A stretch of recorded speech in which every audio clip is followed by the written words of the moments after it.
Ngayon mga kababayan, ay meron pa pong gagawin daw sila sapagkat meron na daw silang search warrant. Pagkatapos daw, isi-search ang aming lahat ng compound at hindi daw kami papayagan na merong witness na sasama. At ang balita namin, kung ito'y totoo, sa reliable source ay nagsasabi na paplantingan daw kami ng bomba, guns, and drugs sa aming mga compound. Yan po ay aming babantayan. Sinabi ko na po muna sa inyo dito sa live na to para kung mangyari man ang mangyayari, sapagkat wala po kaming ganon, ay sila pong may kagagawan nun.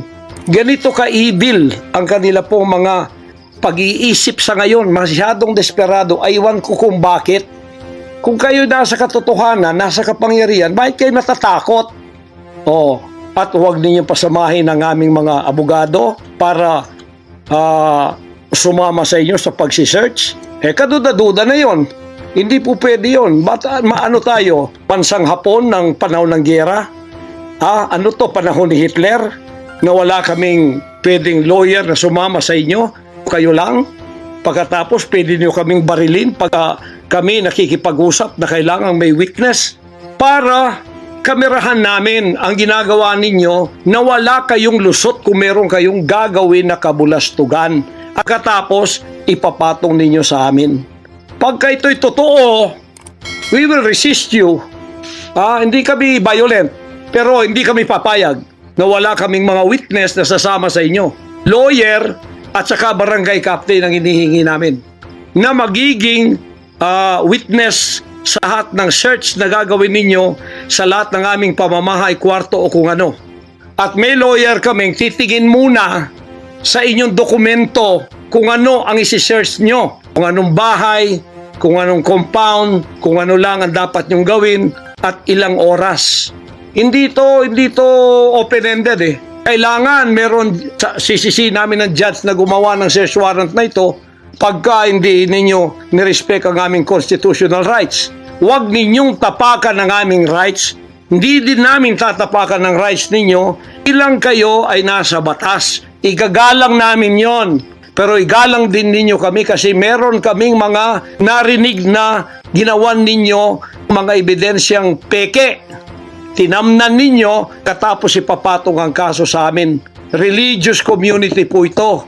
This is a spiritual community. Once tumapak kayo dyan, sapagkat kayong nagdadala ng batas, ispituhin ninyo, you are on holy ground. Yan po ay mahal na mahal naming banal na dako. Huwag ninyong lapastanganin. Pero hindi namin kayo pipigilan kapag may search warrant kayo. Pero hindi kami papayag na hindi kami makakasama ng kasama namin, hindi makikialam sa inyo. Titingin lang sa lahat ng gagawin ninyo. Kasi hindi na kami kumpiyansa sa gobyernong ito. Gagawa sila ng paraan para kami ay bigyan ng kasalanan. Yan po, babantayan natin yan. Pag hindi sila pumayag, then siguradong magpa-planting sila ng evidence. Pag pumayag sila, then fair ang laban.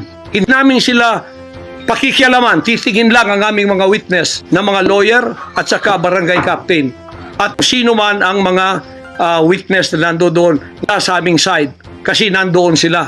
Hindi na pwedeng gawin wantonly ang kanilang gagawin doon sa aming mga compound na wala kaming witness. Because they can do anything to implicate us, to plant false evidences and charges against us. Ganon ang aming mga paningin dito. Kaya wag ninyo kaming pigilan para pantay ang laban natin. Kasi nakikita namin na ang pamamahalang ito ay hindi na po matuwid. Biro ninyo, ginikipit kaming ganito, wala namang kaming ginagawa sa bansang ito. Sinabi ko na muli, hindi kami nagdi-deal ng drugs. Hindi kami violenting tao. Hindi kami terorista. Mangangaral kami ng mga salita ng Diyos. In fact, dito sa aming compound sa Tamayong, kami ang nakapagbigay ng peace sa mga kababayan nating sinisila ng CPP and PNDF, tinatakot at pinapatay. Ngayon, wala na sila, may peace na kami. Eto namang gobyerno natin, eto ang ginagawa nila sa amin. Biro ninyo mga compound na religious ng Kingdom of Jesus Christ, ganito nila. Pero yung pagnanakaw nila sa gobyerno, wala silang sabi. Tiklop bibig. Hindi sinesearch ang mga bahay na pinagbibili nila. Nagamit ang pera ng gobyerno. Anong klase kayo? Sige, gawin ninyo ang gusto ninyong gawin sa amin. Pero may tatayo sa aming constitutional rights. Whatever happens. Tatayo ako sa kalayaan ko sa bansang ito na pinakamatyan ng aking mga national heroes.